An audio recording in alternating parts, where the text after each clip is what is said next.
Hi friends, அழகு அழகு serial இனி வரப்போகிற எபிசோட்ஸ்க்கான ப்ரோமோ தான் அந்த வீடியோவில் பார்க்க போகிறோம். அடுத்தடுத்த சுவாரஸ்யங்களை தெரிஞ்சுக்க வீடியோவை ஸ்கிப் பண்ணாமல் கடைசி வரைக்கும் பாருங்கள். மதியை அவமானப்படுத்திட்டாங்க அப்படின்னு சொல்லி ரொம்ப ஓவராக சீனை போட்டு அவங்கள சுரேஷ் கிட்ட இல்லாததையும் பொல்லாததையும் சொல்லி பயங்கரமாக போட்டு கொடுத்து அவங்களையும் கோவப்பட வச்சு வீட்டை விட்டு வெளியே துரத்திட்டாங்க நம்ம லக்ஷ்மி. ஆனால் அதுக்கப்புறம் வரப்போகிற விளைவுகளை பற்றி அவங்க யோசிக்காமல் விட்டுட்டாங்க. முக்கியமாக நம்ம மதி இந்த மாதிரி ஒரு பிரச்சனை அப்படின்னா கண்ணை கசக்கிக்கிட்டு மூளையில் உட்கார்றவங்க கிடையாது. அடுத்தடுத்து என்னென்னு யோசிச்சுட்டு போகிறவங்க. இது போலீஸ் ஸ்டேஷன் வரைக்கும் போகிறதுக்கு வாய்ப்பு இருக்குது அப்படின்னு தெரிஞ்சிருந்தோம் அவங்க இதை பற்றி டீப்பாக யோசிக்காமல் அவங்க பாட்டுக்கு அவங்கள வெளியே அனுப்பிட்டாங்க. வெளியே அனுப்புனதோடு நிறுத்தினாங்களா? இந்த வீட்டுக்குள்ளே வரணும் அப்படின்னா மன்னிப்பு கேட்டுட்டு தான் வரணும் அப்படின்னு சொன்னாங்க. மன்னிப்பு கேட்க முடியாது அப்படின்னு சொன்னதுக்கும் அதுக்கு மேலே பேசினாங்க. மலர் ஏதாவது சப்போர்ட் பண்ணிடுவாங்களோ, எங்கே நடந்த விஷயத்தெல்லாம் சொல்லிடுவாங்களோ அப்படின்னு நம்ம லக்ஷ்மி அதையும் அதாவது அந்த வழியையும் கட் பண்ணி விட்டாங்க. மதி என்ன பண்ணுறதுன்னு தெரியாமையும் அக்கம் பக்கம் இருக்கிறவங்கெல்லாம் வேடிக்கை பார்க்குறத பார்த்து அவமானமாக ஃபீல் பண்ணிட்டு உட்காந்துட்டு இருந்தாங்க.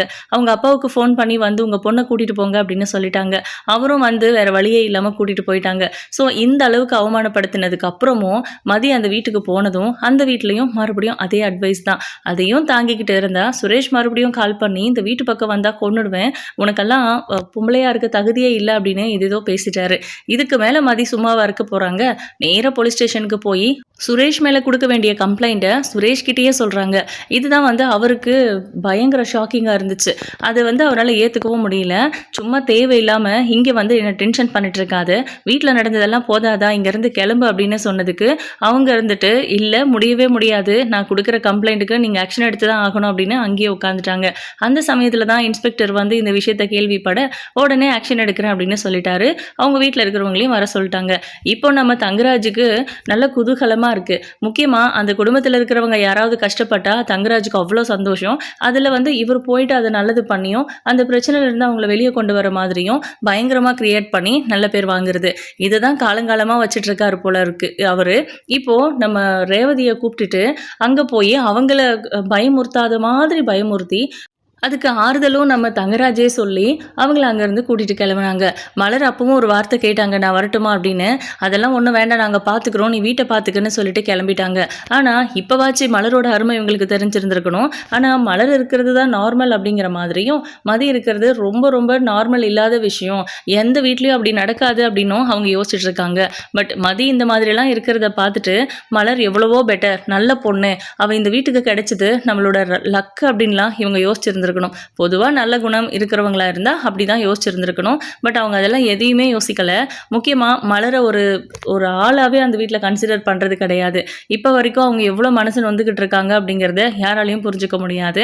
இவங்க எல்லாரும் போலீஸ் ஸ்டேஷனுக்கு போயிட்டு இருக்கும்போது நம்ம தங்கராஜ் சொல்கிறாரு லக்ஷ்மி கிட்ட, இங்கே பாருங்க அத்தை, அவங்க என்ன வேணாலும் கேட்பாங்க, நடந்ததை அப்படியே புட்டெல்லாம் வச்சிட்டு இருக்காதீங்க, ஒன்று சொல்லுங்கள் ஒன்று மறைச்சி சொல்லுங்கள், அந்த மாதிரி பேசணும், சுரேஷோட வேலை விஷயம் இது புரியுதில்ல அப்படின்றாங்க. என்ன பண்ணணும்னு சொல்கிறீங்க அப்படின்னு.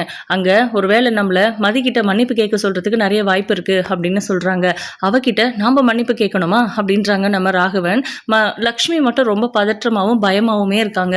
என்னாச்சு, நீ ஏன் இவ்வளோ பதற்றமாக இருக்க, அவள் பேசினது உண்மை தானே, என்னதான் இன்ஸ்பெக்டரே கேட்குறாரு அப்படின்னாலும் கூட நம்ம ஏன் பயப்படணும், அவள் பேசினதை நீ சொல்ல போகிற, அவள் பேசின கோவத்தில் நான் ஏதோ இந்த மாதிரி கத்திட்டேன், மனுஷி தானே, எமோஷனல் ஆகாதா அப்படிங்கிற மாதிரி நீ பேசு அப்படின்றாரு ராகவன். அதுவும் சரிதானே அப்படின்னு தங்கராஜ் யோசிக்கிறாரு. ஆனாலும் அவங்களாவே ஒரு டெசிஷன் எடுக்கிறது எப்பவுமே இவர் விரும்ப மாட்டாரு. இல்ல அத்தை, அப்படியெல்லாம் ஒன்றும் வேண்டாம், நான் சொல்றேன் உங்களுக்கு, அவங்க எப்படி நடந்துக்கிறாங்க, அப்படி எப்படி நம்மளை நடத்துறாங்க, அங்கே என்னதான் அவ சொல்லியிருக்கா அப்படிங்கிறதெல்லாம் தெரிஞ்சதுக்கு அப்புறம் அங்கே என்ன பண்றது என்ன பேசுறதுன்னு நான் உங்களுக்கு சொல்றேன் அப்படின்னு. இல்ல மாப்பிள்ள, இந்த மாதிரி விஷயம் இல்லை, நான் டிவியில கூட பார்த்துருக்கேன், நிறைய சினிமாவிலலாம் கூட அப்படிதான் நடக்கும், தனித்தனியாக கூப்பிட்டு தான் விசாரிப்பாங்க அப்படின்றாங்க. தனித்தனியாக கூப்பிட்டு விசாரிச்சாலுமே என்ன பயம் மாமா, என்ன நடந்துச்சோ அதை சொல்ல போறோம் அப்படின்னு. எங்க நீங்கள் கூட மதிய மிரட்டினீங்களா அப்படின்னு கேட்குறாங்க ரேவதி. இங்கே நாங்கள் என்ன பேசிகிட்டு இருக்கிறோம், நீ என்ன கேட்குற அப்படின்னு. என்ன இருந்தாலும் நீங்கள் என் புருஷன், உங்களையும் மதிய ஏதாவது கம்ப்ளைண்ட் கொடுத்து உள்ளே தள்ளிடுவாளோன்னு பயமாக இருக்குதுங்க அப்படின்றாங்க. அவங்க கலாய்க்கிறாங்கன்னு நல்லா தெரியுது தங்கராஜுக்கு. இருந்தாலும் இங்கே பாரு, தேவையில்லாமல் எதையாவது பேசி என்கிட்ட வாங்கி கட்டிக்காத, நீ இறங்கு வீட்டுக்கு போ ஆட்டோ பிடிச்சி அப்படின்றாங்க. இல்லைங்க நான் வரேன், மதிக்கிட்ட நான் பேசினா அவள் என் பேச்சை கேட்பா அப்படின்னு. ஓ, உன் பேச்சை அவள் கேட்பாளா அப்படின்னு. ஆமாங்க என் பேச்சை கேட்பா அப்படின்றாங்க ரேவதி. அப்போ ஒன்றும் பிரச்சனை இல்லை, நீ என்ன பண்ணு, இன்ஸ்பெக்டர் கிட்ட கூட கன்சிடர் பண்ணாத, உன் பாட்டுக்கு போய் மதி கிட்ட பேசு. இங்கே பாரு மதி, இப்படி இப்படி இந்த குடும்பத்தில் இந்த மாதிரி தான் இருக்கும், பெரியவங்கன்னா அப்படி தான் இருப்பாங்க, அவங்க பேசுறது எல்லாத்தையும் நீ பெருசாக எடுத்துக்காத, அதே மாதிரி அவங்க என்ன சொன்னாலும் கண்ணை முடிக்கிட்டு செய், எப்போவுமே அடக்கமாக இரு, அந்த வீட்டில் இருக்கிற எல்லா விஷயங்களையும் ஏற்றுக்கோ, அவங்களுக்கு தேவையான வேலைகளை செஞ்சு கொடு, எப்போவுமே பெரியவங்களை மதித்து மரியாதையோடு நடத்து அப்படிங்கிற மாதிரிலாம் சொல்லி நடந்தது எல்லாத்துக்கும் இங்கேயே போலீஸ் ஸ்டேஷனில் வச்சு எல்லாருக்கிட்டையும் மன்னிப்பு கேட்டு அவங்களே உன்னை வீட்டுக்கு கூட்டு போயிடுவாங்க அப்படின்னு அவகிட்ட சொல்றியா அப்படின்றாங்க. ரேவதி திருட மொழிக்கிறாங்க. அவங்க கலாய்க்கிறாங்க அப்படின்னு தெரியுது, இருந்தாலுமே நம்ம தங்கராஜ் இவ்வளோ டீட்டெயிலாக சொல்லிட்டு இருக்காரு, சரியான முட்டாளியானி அப்படின்னு உள்ளுக்குள்ளே யோசிக்கிறாங்க ரேவதி. அப்போ நம்ம தங்கராஜ் இருந்துட்டு என்ன சொன்னதெல்லாம் கேட்டுச்சா அப்படின்றாங்க. கேட்டுச்சுங்க, நான் போன உடனே வேலையா மதிக்கிட்ட இப்படி சொல்கிறேன், நீங்கள் வேணா பாருங்க, மதி எல்லார்கிட்டையும் வந்து மன்னிப்பு கேட்டுருவா, நம்ம வீட்டுக்கு கூட்டிகிட்டு போயிடலாம் அப்படின்றாங்க. நான் ஏதாவது சொல்லிட்டு போகிறேன், அமைதியாக உட்காரு அப்படின்னு திட்டுறாங்க. ஏய் நீ என்னடி அவளை ரொம்ப சாதாரணமாக எடை போட்டுட்ட போல இருக்கு, அவள் அப்படியெல்லாம் இல்லை ரேவதி, நீ எவ்வளோ தங்கமான பிள்ளையா அந்த வீட்டில் நடந்துக்கிற அப்படின்னு அப்படின்றாரு தங்கராஜ். என்னங்க நான் என்ன அந்த வீட்டில் தங்கமான பிள்ளையா நடந்துக்கலையா, எவ்வளோ நல்ல மருமகளாக நடந்துக்கிறேன் அப்படின்னு. ஆமாம் ஆமாம் ஆமாம் அத்தை, ஆமாம் மாமா, ரேவதி எல்லாம் ரொம்ப நல்ல பொண்ணு, அவளாம் எனக்கு வைஃபாக கிடைக்க நான் கொடுத்து வச்சிருக்கணும் அப்படின்றாரு. உடனே ரேவதி லைட்டாக சிரிக்கிறாங்க. சிரிப்பு உனதான் குறைச்சல் அப்படின்னு தங்கராஜ் கிண்டல் பண்ணிட்டு இருக்காரு. பொதுவாகவே இந்த தங்கராஜுக்கு கொஞ்சம் நக்கல் அதிகம் தான். இப்போ நம்ம தங்கராஜ் இருந்துட்டு ராகவன் கிட்டேயும் லக்ஷ்மி கிட்டேயும் சொல்றாங்க, இங்க பாருங்க அத்தை மாமா, நீங்க 2 பேருமே அங்க அளவுக்கு அதிகமா எதுவுமே பேசக்கூடாது, அவங்க கேள்வி கேட்குற அந்த தோரணையிலே தெரிஞ்சுக்கணும் மதி எந்த மாதிரியான கம்ப்ளைண்ட் கொடுத்துருக்கா அப்படின்னு. டொமஸ்டிக் வயலன்ஸ் அப்படின்னாலே கண்டிப்பா போலீஸ் தரப்புல இருந்து அந்த வீட்டு மருமகளுக்கு தான் சப்போர்ட் வரும், அது எப்போவுமே நடக்கிறது தான் அப்படின்னு சொல்கிறாங்க. என்னங்க சொல்கிறீங்க அப்படின்னு ரேவதி எதுவுமே தெரியாத மாதிரி கேட்குறாங்க. இவன் வேற நடிக்கிறாளே அப்படின்னு உள்ளுக்குள்ளே கடுப்பாயிட்ருக்காரு. எங்க நிஜமாவே பொண்ணுங்களுக்கு தான் சப்போர்ட் பண்ணுவாங்களா அப்படின்னு. பொதுவாக வீட்டில் மாமியார் மாமனார் அந்த வீட்டில் இருக்கிற பெரியவங்க எல்லாருமே புதுசாக வந்த மருமகளை நம்ம பேச்சை கேட்குற மாதிரி இவ இருக்கணும், நமக்கு அடங்கி போகணும் அப்படின்னு எதிர்பார்க்கறது ரொம்ப சாதாரண விஷயம். அந்த மாதிரி எதிர்பார்த்து அவங்க அப்படி நடந்துக்கலன்னா அவங்க கிட்ட கொஞ்சம் வன்மையாக பேசுறது, அவங்கள தன்மையாக நடத்த தெரியாமல் அவங்க கிட்ட கோவப்படுறது, நான் இப்போ வந்த பொண்ணுக்கு என்ன இவ்வளோ திமிருன்னு நம்மளோட கோவத்தை காமிப்போம்ல, அதையுமே அப்படி தான் சொல்லுவாங்க. அந்த கோவம் அது நம்ம இப்போ தான் இந்த வீட்டுக்கு வந்திருக்கோம், நம்மக்கிட்ட இப்படி பேசுகிறாங்க, நம்ம வீட்டில் மாதிரிலாம் இல்லை அப்படிங்கிற மாதிரி அவங்க திரும்பி பேச இது சண்டையாக மாறும். இதுக்கு போய் மருமகளை கொடுமைப்படுத்துகிறாங்க அப்படின்னு அந்த பிள்ளை போய் கம்ப்ளைண்ட் கொடுத்துச்சுன்னா கண்டிப்பாக போலீஸ்காரங்க அந்த பிள்ளைக்கு தான் சப்போர்ட் பண்ணுறாங்க, என்ன பண்ணுறது அப்படின்றாரு. எங்க நிஜமாவே ஒரு பொண்ணு தான் வீட்டில் நடக்கிற கொடுமைகளை போலீஸ் ஸ்டேஷனில் போய் சொன்னால் அவளுக்கு சப்போர்ட் பண்ணுவாங்களா அப்படின்னு கேட்குறாங்க. நீ எதுக்கு அடி போடுற அப்படின்னு கேட்குறாரு. இல்லைங்க தெரிஞ்சுக்க தான் கேட்டேன் அப்படின்னு. இதெல்லாம் உனக்கு தெரியாது அப்படின்றாரு. நிஜமாவே தெரியாது, நான் நினச்சிட்டு இருந்தேன் அடிச்சாங்கனாவோ திட்டுனாங்கனாவோ இல்லை வீட்டை விட்டு வெளியே போ அப்படின்னு நைட் டைமில் வெளியே துரத்து விட்டாங்களானாவோ அப்போ போய் நம்ம போலீஸ் ஸ்டேஷனில் கம்ப்ளைண்ட் கொடுத்தோம்னா கண்டிப்பாக அவங்களுக்கு சப்போர்ட் பண்ணுவாங்க அப்படின்றாங்க. நீ கொஞ்சம் வாயை மூடிட்டு இருக்கிறியா அப்படின்னு. ஏன்னா அவருமே வெளியே தள்ளியிருக்காருல்ல ரேவதியை, அதனால அவருக்கு கொஞ்சம் பயமா இருக்கு. எங்க இவ இந்த நாலேஜ் எல்லாம் தெரிஞ்சு வச்சுக்கிட்டு நம்மள போய் கம்ப்ளைண்ட் பண்ணிடுவாளோங்கிற பயம். முதல்ல மதியை மாற்றணும், மதியை மட்டும் நம்ம குடும்பத்துக்கு ஏற்ற மாதிரி மாற்றலை அப்படின்னா ரேவதிக்கும் அவள் சொல்லி கொடுத்துருவா போல இருக்குது அப்படின்னு தங்கராஜுக்கு வர பயமாக இருக்குது. ஏன் மாப்பிள்ள இப்போ போலீஸ்காரங்க நிஜமாவே நம்மளை தான் கேள்வி கேட்பாங்களா, ஆனால் நம்ம சுரேஷே போலீஸில் தானே இருக்கான், அவன் நமக்கு சப்போர்ட் பண்ண முடியாதா அப்படின்னு கம்ப்ளைண்ட்டே அவன் மேலே தான் கொடுத்துருக்கா மதி, அவளை எப்படி நான் கண்ட்ரோல் பண்ணுறதுனே தெரியல அப்படின்னு சொல்லி கடுப்பாயிட்டு இருக்காரு. எனக்கு இன்னொரு டவுட் அப்படின்னு. உனக்கு என்ன தான் டவுட்டு, நீ அமைதியாகவே வரமாட்டியா, நொய்யின்னு ஏதாவது பேசிட்டே இருப்பியா அப்படின்னு கேட்குறாரு தங்கராஜ். அப்போ நம்ம ரேவதி இருந்துட்டு இல்லைங்க, வீட்டை விட்டு வெளியே துரத்துனாக்கா அந்த பொண்ணு போய் கம்ப்ளைண்ட் கொடுத்தா அவங்களுக்கு தான் சப்போர்ட் பண்ணுவாங்க போலீஸ்காரங்க அப்படின்னு சொன்னீங்க. நைட் டைமில் அதுவும் ஏதோ ஒரு வேலை சொல்லி அதை செய்யாததுக்கெல்லாம் வீட்டில் சண்டை போட்டு அதனால வெளியே துரத்திருக்காங்க அப்படின்னு தான் மதி அங்கே கம்ப்ளைண்ட் கொடுத்துருப்பா. அதனால கண்டிப்பாக அப்பாவுக்கும் அம்மாவுக்கும் இல்லை நீங்கள் அட்வைஸ் பண்ணன்னு சொல்கிறீங்க, சாரி கேட்க சொல்லியிருக்கீங்க, அங்கே அவங்க அப்பா அம்மாவெல்லாம் கூப்பிட்டு வச்சு அவமானப்படுத்தி அனுப்பினதா சொன்னீங்க அப்படின்னு. நாங்கள் எப்படி அப்படி சொன்னோம் அப்படின்றாரு தங்கராஜ். ஆமாம் அப்படி தானே நடந்திருக்கோம் அப்படின்றாங்க. ஓ நீயே ஒரு கெஸ் பண்ணிட்டியா, சரி சரி சொல்லு அப்படின்றாங்க. அதனால நம்ம மேலே ஏதாவது ஆக்ஷன் எடுத்துருவாங்களா அப்படின்னு. கவலைப்படாதம்மா, நீ தான் மதிக்கிட்ட இதை பற்றியெல்லாம் எதுவும் பேசலல்ல, பேசினது அத்தை மாமா நான் சுரேஷ் 4 பேரையும் தான் பிடிச்சிட்டு போவாங்க, நீ ஒன்றும் கவலைப்படாது அப்படின்னு. அப்போ சரி அப்படின்றாங்க. ஏண்டி என்னை போலீஸ் பிடிச்சிட்டு போகிறது உனக்கு வலிக்காதா, என்ன நீ அப்போ சரின்ற அப்படின்னு. அத்தை அவள் சும்மா என்னை கலாய்க்கிறாளாமா, அதுக்கு பேசிட்டு வரா, நீங்கள் சும்மா இருங்க அப்படின்னு. நேரங்கால தெரியாம நீ வேற சும்மா இருடி அப்படின்னு சொல்லி திட்டுறாங்க லக்ஷ்மி. இப்போ நம்ம அதாவது கலாய்க்கிற மாதிரி பேசி அவங்க இன்னசென்ட்டாக காமிச்சிக்கிட்டு கேட்க வேண்டியது எல்லாத்தையும் கேட்டுட்டாங்க ரேவதி. போலீஸ் ஸ்டேஷனுக்கு போனதுமே சுரேஷ் ஓடி வந்து மாமா அப்படின்னு கட்டி பிடிச்சிக்கிறாங்க. சுரேஷ் அப்படின்னு அழுகுறாங்க லக்ஷ்மி. என்னம்மா இது இங்கே வந்து நின்றுடுச்சு, நான் இவ இப்படி தான் பண்ணுவான்னு யோசித்தேன், இருந்தாலும் நம்ம குடும்பம் ஆச்சே அப்படின்னு யோசிப்பான்னு இருந்தேன். ஆனால் அவன் நேராக கம்ப்ளைண்ட் கொடுக்குறாமா, அதுவும் என்கிட்டயே தைரியமாக வந்து நான் என் ஹஸ்பண்ட் மேலே கம்ப்ளைண்ட் கொடுக்கணும், என் ஹஸ்பண்ட் என்னை அடிக்கிறதுக்கு கை வாங்கினாரு, திட்டுனாரு, கோவமாக பேசினாரு, அந்த வீட்டில் இருக்கிற எல்லாரும் என்னை திட்டும்போது எனக்கு சப்போர்ட் பண்ணாமல் அவங்களுக்கு சப்போர்ட் பண்ணி எங்கள் அப்பா அம்மாவை கூப்பிட்டு அவமானப்படுத்தினாங்கன்னு ஏதேதோ சொல்கிறா. நான் ஃபோனில் சொன்னேன், மன்னிப்பு கேட்காம இந்த வீட்டு பக்கம் வரணும்னு நினச்சினா கொன்னுடுவேன்னு சொல்லி அதை மிரட்டினாரு ஃபோன் பண்ணின்னு சொல்கிறாமா. என்னால் என்ன சொல்கிறது என்ன பண்ணுறதுனே தெரியல, எந்த முடிவும் எடுக்க முடியல. சரி அவளை கன்வின்ஸ் பண்ணி எப்படியாவது அங்கேருந்து அனுப்பிடலான்னு பார்த்தா என்னோட கெட்ட நேரம், நம்மளோட கெட்ட நேரம்னு சொல்லணும். இன்ஸ்பெக்டர் வந்துட்டாரு, இந்த கேஸ் அவர் தான் நடத்த போகிறாரா. எனக்கு ரொம்ப பயமாக இருக்குது. எஸ்பி ஆஃபீஸ்க்கு போயிருந்தா கூட இது இவ்வளோ டீப்பாக போயிருக்காது போல். ஏற்கனவே என் மேலே அவளாலேயே கம்ப்ளைண்ட் வந்து என்னோட வேலை சஸ்பென்ஷனில் ஆகி அதுக்கப்புறம் வேலை கிடைச்சிது. இது எல்லாமே அவருக்கு தெரிஞ்சு அவருக்கு கொஞ்சம் ரைடு வந்திருக்கும் போல். அதனால தான் அவர் இந்த கேஸை நானே எடுக்கிறேன்னு சொல்கிறாரு. எனக்கு ரொம்ப பயமாக இருக்குது மாமா அப்படின்றாங்க. டேய் அதெல்லாம் ஒன்றும் இல்லைடா, இன்ஸ்பெக்டர் எனக்கு தெரியும், வா பேசிக்கலாம் அப்படின்னு. ஐயோ இல்லை மாமா, இந்த இன்ஸ்பெக்டர்லாம் அப்படி இல்லை நீங்கள் நினைக்கிற மாதிரி, உங்கள் முன்னாடி வேணும்னா பார்த்துக்கலான்னு சும்மா பேசுவார், ஆனால் ரொம்ப ஸ்ட்ரிக்ட்டு அப்படின்றாங்க. சரி பயப்படாத, வா உள்ளே போகலாம் அப்படின்னு எல்லாரும் போகிறாங்க. என்ன சுரேஷ் எல்லாரும் வந்துட்டாங்களா அப்படின்னு கேட்குறாங்க. ஆமாம் சார் வந்துட்டாங்க அப்படின்னு. மா கொஞ்சம் இங்கே வாங்க அப்படின்னு தனியாக கூப்பிடுறாங்க லக்ஷ்மி அம்மாவை. என்னம்மா உங்கள் குடும்பத்தில் பிரச்சனை அப்படின்னு கேட்குறாரு. ஆனால் லக்ஷ்மி சொல்கிறதுக்கு பயந்துக்கிட்டு ஒரு மாதிரி நடுக்கமாக ஆக்டிங் பண்ணுறாங்க. அவங்க தான் நெஞ்சு வலின்னு ஆக்டிங் பண்ணவங்களாச்சே, அவங்களுக்கு என்ன சொல்லியா தரணும், என்னாச்சுமா சொல்ல முடியுமா முடியாதா அப்படின்னு கேட்குறாங்க. அதுக்கப்புறம் ராகவனை கூப்பிடுறாங்க. ராகவனை கூப்பிட்டாலும் அவரும் ஒரு மாதிரி தடுமாற்றமாகிறாரு. நீங்கள் தானே அந்த வீட்டு மாப்பிள்ளை அப்படின்னு கேட்குறாங்க. ஆமாம் சார் அப்படின்றாரு தங்கராஜ். சார் உங்களை எனக்கு நல்லா தெரியும், நம்ம ஆல்ரெடி மீட் பண்ணியிருக்கோமே அப்படின்னு பேச வராங்க. உங்களை எனக்கு தெரியும் தான், நான் உங்களை பார்த்துருக்கேன் தான், இல்லைன்னு சொல்லலை. சொசைட்டியில் நீங்கள் ஒரு பெரிய பிஸ்னஸ்மேன், அதுவும் எனக்கு தெரியும். பட் சுரேஷை கூட தான் எனக்கு நல்லா தெரியும். அதுக்காக தப்புன்னா கேட்காம இருக்க முடியுமா? முதல்ல விசாரிக்கணும், எங்களுக்கு கோஆப்ரேட் பண்ணுங்க அப்படின்றாங்க. ஓகே சார் அப்படின்னு. சொல்லுங்கள் உங்களுக்கு என்ன தெரியும் இந்த விஷயத்தில் அப்படின்னு கேட்குறாங்க. அது வந்து அப்படின்றாரு தங்கராஜ், அதாவது யோசிக்கிறாரு சொல்கிறதுக்கு. சொல்லுங்கள் அப்படின்னு.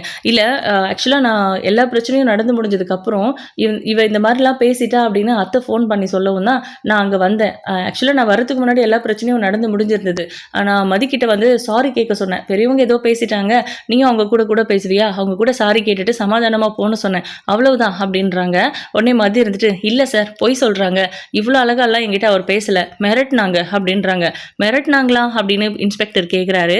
சார் அது சின்ன பொண்ணு, ஏதோ நான் கோவமாக பேசினதுன்னு அவள் பயந்துட்டா போல இருக்கு அப்படின்னு தங்கராஜ் சமாளிக்கிறத பார்த்தா ரேவதிக்கு வேற சிரிப்பாக வருது. அதுக்கப்புறம் நம்ம மதி இருந்துட்டு சார் எல்லாருமே என்கிட்ட வேற மாதிரி நடந்துக்கிட்டாங்க, இங்கே வேற மாதிரி நடந்துக்கிறாங்க அப்படின்னு சொல்கிறாங்க. சரி ஓகே அப்படின்னு தனியாக ரூம்குள்ளே கூப்பிட்டு போகிறாங்க, அதாவது சுரேஷோட கேபினுக்கு கூப்பிட்டு போகிறாங்க. அங்கே போயிட்டு பேசுகிறாங்க. இப்போ லக்ஷ்மி கிட்ட கேட்குறாங்க, மா இங்கே பாருங்க, எதை பற்றியும் யோசிக்காதீங்க, என்ன நடந்துச்சோ அதை உண்மையாக சொல்லுங்கள்.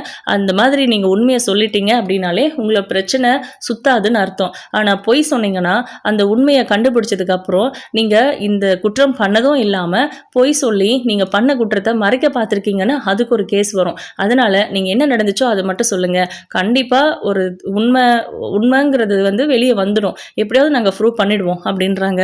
லக்ஷ்மிக்கு பயமாக இருக்குது. மதியை திரும்பி பார்க்குறாங்க. நடந்ததெல்லாம் பரவாயில்ல சார், அதெல்லாம் எதுக்கு, குடும்ப பிரச்சனையை இங்கே எதுக்கு பேசிக்கிட்டு, மதியை சாரி கேட்க சொல்லுங்கள், அதுக்கப்புறம் எல்லா பிரச்சனையும் சரியாயிடும், நாங்கள் அவளை மன்னிச்சு வீட்டில் ஏற்றுக்கிறதுக்கு தயாராக இருக்கோம் அப்படின்னு சொல்லி தங்கராஜ் சொல்கிறாரு. மாப்பிள்ளை அப்படின்றாரு நம்ம ராகவன். கொஞ்சம் பொறுமையாக இருங்க மாமா, வேறு வழி இல்லை அப்படின்னு சொல்கிறாங்க. ஆக மொத்தம் பிரச்சனை ஆயிடுச்சுங்கிறதுனால அந்த பொண்ணை வீட்டுக்கு கூப்பிட்டு போகிறதுக்கு ஒத்துக்கிறீங்க, மற்றபடி நீங்கள் நிஜமாவே அவங்கள மன்னிச்செல்லாம் ஏற்றுக்கல அப்படி தானே அப்படின்னு கேட்குறாங்க. அவங்க என்னை மன்னிச்சு ஏற்றுக்கிற அளவுக்கெல்லாம் நான் எந்த தப்புமே பண்ணலை சார் அப்படின்னு. பெரியவங்கள நீங்களுமே மரியாதை இல்லாமல் பேசியிருக்கீங்க, அது பொதுவாக தப்பான விஷயம் தானம்மா அப்படின்றாங்க அவங்க. நான் மரியாதை இல்லாமையும் பேசல, அவங்க சொல்கிற மாதிரியெல்லாம் எதுவுமே பேசலன்னு, அவங்க தான் எதுவுமே சொல்லலையே அப்படின்றாங்க. சரிங்க சார், நான் அவங்க கிட்ட சாரி கேட்கணும் அவ்வளவு தானே, அதாவது நான் என்ன தப்பு பண்ணேன்னு அவங்கள சொல்லுங்கள், அதுக்கு நான் சாரி கேட்குறேன். ஆனால் அவங்க பொய் சொல்லக்கூடாது, அங்கே என்ன நடந்துச்சோ அதை தான் இங்கே சொல்லணும், அதுக்கப்புறம் நடந்த எல்லாத்தையும் நான் சொல்கிறேன் அப்படின்றாங்க. அவங்க மேலே தான் தப்புன்னு லக்ஷ்மிக்கு வேற தெரியும், என்ன பண்ணுறதுன்னு தெரியல. ராகவன் கூட நிஜமாவே மதி அப்படி பேசினாங்கன்னு தான் நினச்சிட்டு இருக்காங்க. தங்கராஜா இருக்கட்டும், சுரேஷா இருக்கட்டும், எல்லாருமே அப்படிதான் நினச்சிட்டு இருக்காங்க. ஆனால் உண்மையாகவே அங்கே நடந்தது வேற. இப்போ பார்த்தீங்கன்னா நம்ம மதி இருந்துட்டு அவங்க கிட்ட கேட்குறாங்க, அதாவது நம்ம இன்ஸ்பெக்டர் கிட்ட கேட்குறாங்க, சார் என்ன நடந்துச்சுன்னு அவங்கள உண்மையை சொல்லுங்க, நான் செஞ்ச தப்புக்கு சாரி கேட்டுட்டு அவங்க கூட போகிறேன் அப்படின்றாங்க. சரி சொல்லுங்கம்மா அப்படின்னு கேட்குறாங்க. அதுக்கப்புறம் லக்ஷ்மி சொல்கிறாங்க, நான் காஃபி டம்ளரை எடுத்துகிட்டு போய் உள்ளே வைமா, கழுவுற தாவலை வச்சுடுன்னு சொன்னேன். அவ்வளோதான் சார். அந்த டம்ளர் எடுத்துகிட்டு போய் சிங்கில் போட்டிருந்தா பிரச்சனையே இல்லை. ஒரு மாமியாரா அந்த மாதிரி வேலையை கூட வைக்கக்கூடாதா? எனக்கு கை காலெல்லாம் வலி சார், உடம்புல நிறைய பிரச்சனை இருக்குது, அதுக்காக ஒரு வேலை சொன்னேன். அவளும் வேலைக்கு போகிறாதா, நான் இல்லைன்னு சொல்லலை. என்னதான் இருந்தாலும் ஒரு சின்ன வேலையை கூட மாமியாருக்காக செஞ்சு கொடுக்க முடியாதா? அந்த கோவத்தில் பேசினனே தவிர வேற எதுவும் தப்பாக நடக்கலை. அவள் என்கிட்ட மரியாதை இல்லாமல் பேசிட்டான்னு சுரேஷ் கிட்ட சொன்னேன். அவன் வந்து கோவப்பட்டு பேசினான். இதுதான் சார் நடந்துச்சு அப்படின்றாங்க. மதி வந்து முறைக்கிறாங்க. நீ என்னம்மா சொல்ற அப்படின்னு கேட்குறாங்க. சார், இந்த பிரச்சனை நடக்கும்போது எங்கள் வீட்டில் இன்னொரு மருமக இருக்காங்க, அவங்க இருந்தாங்க. அவங்கள கூப்பிட்டு கேட்டா என்ன நடந்துச்சுன்னு தெரியும் அப்படின்றாங்க. ஆனால் மலரை இதில் இழுத்து விட வேண்டாம் அப்படின்னு மதி நினைச்சாலும் வேற ஆப்ஷன் இல்லை, பார்க்கலாம் அவங்க என்ன சொல்றாங்களோ அப்படிங்கிற மாதிரி யோசிக்கிறாங்க. இப்போ பார்த்தீங்கன்னா மதி அந்த வார்த்தையை சொல்லும்போது, உங்கள் வீட்டில் இன்னொரு மருமக இருக்காங்களா அப்படின்னு.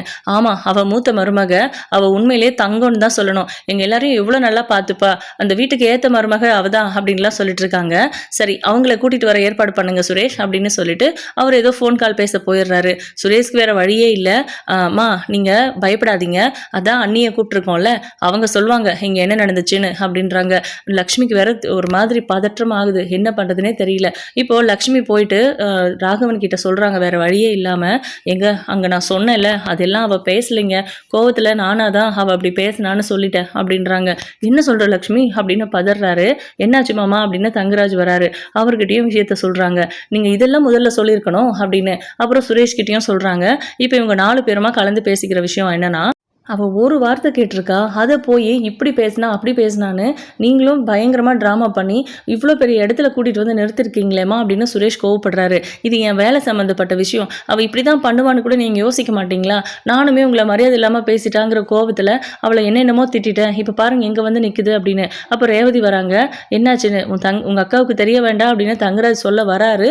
அதுக்குள்ளே நம்ம சுரேஷ் இருந்துட்டு, பாருக்கா அம்மா மேலே தான் தப்பு, மதி எந்த தப்புமே பண்ணலை, அவள் அந்த டம்ளரை அவர் எடுத்துகிட்டு போய் வைக்க முடியாதா அப்படின்னு தான் கேட்டிருக்கா. அதுக்குள்ளவே இவ்வளோ பிரச்சனை, அவள் சொல்லாததெல்லாம் சொன்னான்னு சொல்லியிருக்காங்க அம்மா. இப்போ வேற இன்ஸ்பெக்டர் என்னை கிளின்னு கிளிக்க போகிறாரு, அண்ணி வந்தால் அவ்வளோதான் அப்படின்றாங்க. இப்போது நம்ம ரேவதிக்கு ஒரு ஐடியா தோணுது. அதாவது இதுதான் நடந்திருக்குன்னு அவங்களும் ஏற்கனவே கெஸ் பண்ணியிருந்தாங்க. சரி, நான் வேணா ஒரு ஐடியா சொல்லவா இதுக்கு அப்படின்னு. ஆமாம், அப்படியே பிரச்சனையை தீர்த்து வச்சுடுவாங்க இவங்க அப்படின்றாங்க. அண்ணி எல்லாம் ஒன்றும் கூப்பிட வேண்டாம், மலர் அண்ணி அங்கேயே இருக்கட்டும், நாமளே இதை பேசி சரி பண்ணிக்கலாம் அப்படின்னு. ஆனால் நீங்கள் எல்லாரும் அவகிட்ட மன்னிப்பு கேட்குற மாதிரி இருக்கும் அப்படின்னு சொல்கிறாங்க. மன்னிப்பா, அதுக்கு மலரே வரட்டுமே அப்படி, அவளும் நம்மளை எதிர்த்தெல்லாம் பேச மாட்டா அப்படின்றாங்க. அண்ணி முன்னாடியும் நீங்கள் அசிங்கப்படணுமா? இங்கே நடந்த விஷயத்தை பற்றி வெளியே யார்கிட்டையும் பேசிக்க வேண்டாம், நமக்குள்ளேயே முடிஞ்சிடும். அண்ணி மட்டும்தான் எல்லாரையும் மதிக்கிறாங்க வீட்டில், அவங்களாச்சும் அப்படியே இருக்கட்டுமே அப்படின்றாங்க நம்ம ரேவதி. ஆனால் ஃபர்ஸ்ட் ஆளாக நம்ம ரேவதி தான் அவங்களுக்கு ஃபோன் பண்ணி சொல்லுவாங்க இதுதான் நடந்துச்சு அப்படின்னு. அது தங்கராஜுக்கு தெரியும். இருந்தாலும் அவங்க சரி ஓகே அப்படின்னுடுறாங்க. இப்போது நம்ம இன்ஸ்பெக்டர் கிட்ட போய் ரேவதியே பேசுகிறாங்க. சார், அந்த வீட்டோட பொண்ணுனா நான் வந்து இவரோட ஒய்ஃபு, நாங்கள் சந்தோஷமாக தான் இருக்கோம். இது வரைக்கும் அந்த வீட்டில் அந்த மாதிரி விஷயங்கள்லாம் நடந்ததில்லை. எங்கள் அண்ணி இருக்காங்கல்ல, அவங்க எப்போவுமே எல்லாத்தையும் அட்ஜஸ்ட் பண்ணுற டைப்பு. பட் இவங்க எல்லாரும் சமமாக இருக்கணும்னு நினைக்கிற டைப்பு. மற்றபடி தப்பெல்லாம் சொல்லிட முடியாது. மதியை ஏதோ குடும்ப பிரச்சனை, அவங்க மன்னிப்பு கேட்க தயாராக இருக்காங்க. மதிக்கிட்ட மன்னிப்பு கேட்டால் அவளுக்கு எந்த பிரச்சனையும் இல்லையா, வீட்டுக்கு வருவாளான்னு கேளுங்க சார் அப்படின்றாங்க. நீங்கள் அந்த வீட்டு பொண்ணுன்னு சொல்கிறீங்க, நீங்களே கேளுங்களேன் அப்படின்றாங்க. எனக்கு இந்த பிரச்சனை சால்வ் ஆகணும், அவ்வளவுதான். மறுபடியும் சுரேஷை சஸ்பெண்ட் பண்ணுறதுலையும் எனக்கு விருப்பம் இல்லை தான். என்ன பண்ண முடியும், என்ன இருந்தாலும் அப்படின்றாரு. சரி ஓகே சார், நான் பேசி பார்க்குறேன் அப்படின்னு ரேவதி போய் மதி கிட்ட பேசுகிறாங்க. மதி வந்து அமைதியாகிடுறாங்க. என்ன இருந்தாலும் மறுபடியும் அதே வீட்டில் தான் உன்னை வாழ்கிறதுக்காக கூட்டிகிட்டு போய் விட போகிறாங்க. அதனால எதுக்கு தேவையில்லாமல் பிரச்சனை பண்ணிக்கிட்டு நீ உங்ககிட்ட மன்னிப்பு கேட்கணும் அப்படின்றத மட்டும் சொல்லு. அவங்க எல்லாரும் உங்ககிட்ட மன்னிப்பு கேட்கட்டும், என் புருஷனை மட்டும் விட்டுறாத. 4 பேரும் உங்ககிட்ட மன்னிப்பு கேட்டாங்கன்னா அதுக்கப்புறமா இந்த கேஸை நீ வாபஸ் வாங்கிக்கிற அப்படிங்கிற மாதிரியும், இந்த பிரச்சனை எதுவுமே வேண்டான்னு சொல்லி திரும்பவும் அந்த வீட்டுக்கு போகிற மாதிரியும் பேசுரு. மறுபடியும் இந்த மாதிரி ஏதாவது நடந்தால் இவள் போலீஸ் ஸ்டேஷனுக்கு போய் கம்ப்ளைண்ட் கொடுப்பாங்கிற பயமும் அவங்களுக்கு வரும். இந்த பிரச்சனையும் சால்வ் ஆகும். பாவம், உங்கள் அம்மாவுக்கும் அப்பாவுக்கும் கூட ப்ரெஷர் தானே, நடந்துருச்சு, நீ சுரேஷமும் வழிக்கு கொண்டு வா மதி, அதுதான் சரியாக வரும் அப்படின்றாங்க. சரி அப்படின்னு சொல்லிடுறாங்க மதி. இதை எதிர்பார்க்கல ரேவதியுமே. ரேவதி போயிட்டு அவங்க கிட்ட சொல்கிறாங்க, மதி ஒத்துக்கிட்டா அப்படின்னு, கேஸை வாபஸ் வாங்கிட்டு மாறிடுவாளாமா, அதுக்காக நம்ம எல்லாரும் சாரி கேட்கணுமா அப்படின்றாங்க லக்ஷ்மி. நீங்கள் இப்படியெல்லாம் பேசுனீங்க, இப்போ பொய் சொல்லியிருக்கீங்கன்னு தெரிஞ்சாலே தேவையில்லாமல் பிரச்சனை தான். எப்படி பார்த்தாலும் நீங்கள் பண்ணுறது தப்புங்கிற மாதிரி இன்ஸ்பெக்டர் நினச்சிக்கிட்டாரு. அதனால நீங்கள் சாரி கேட்டிங்கனாவே முடிஞ்சது. இல்லாட்டினா நம்ம வீட்டில் நடந்தது எல்லாத்தையும் இவங்க முன்னாடி சொல்ல வேண்டியிருக்கும். அப்புறம் தம்பிக்கு என்னமா மரியாதை இருக்குது இங்கே போலீஸ் ஸ்டேஷனில் அப்படின்னு ரேவதி அவங்களையும் கன்வின்ஸ் பண்ணி சாரி கேட்க வச்சிடுறாங்க. இப்போ அவங்க 4 பேருமே மதிக்கிட்ட சாரி கேட்குறாங்க. என்னம்மா உங்களுக்கு ஓகேவா, அவங்கள மன்னிச்சுட்டு அந்த வீட்டுக்கு போய் வாழ தயாராக இருக்கீங்களா, இல்லை ஆக்ஷன் எடுக்கணும்னு நினைக்கிறீங்களா அப்படின்னு கொஞ்ச நேரம் சுரேஷை பார்க்குறாங்க. நான் சுரேஷ் கிட்ட தனியாக பேசணும் அப்படின்னு கூப்பிடுறாங்க. இப்போ மதியம் சுரேஷும் தனியாக பேசும்போது, நான் மன்னிப்பு கேட்டால் தான் அந்த வீட்டுக்கு வர முடியும்னு சொன்னீங்க. இப்போ பார்த்தீங்கல்ல, நீங்கள் 4 பேரும் என்கிட்ட மன்னிப்பு கேட்டுட்டீங்க.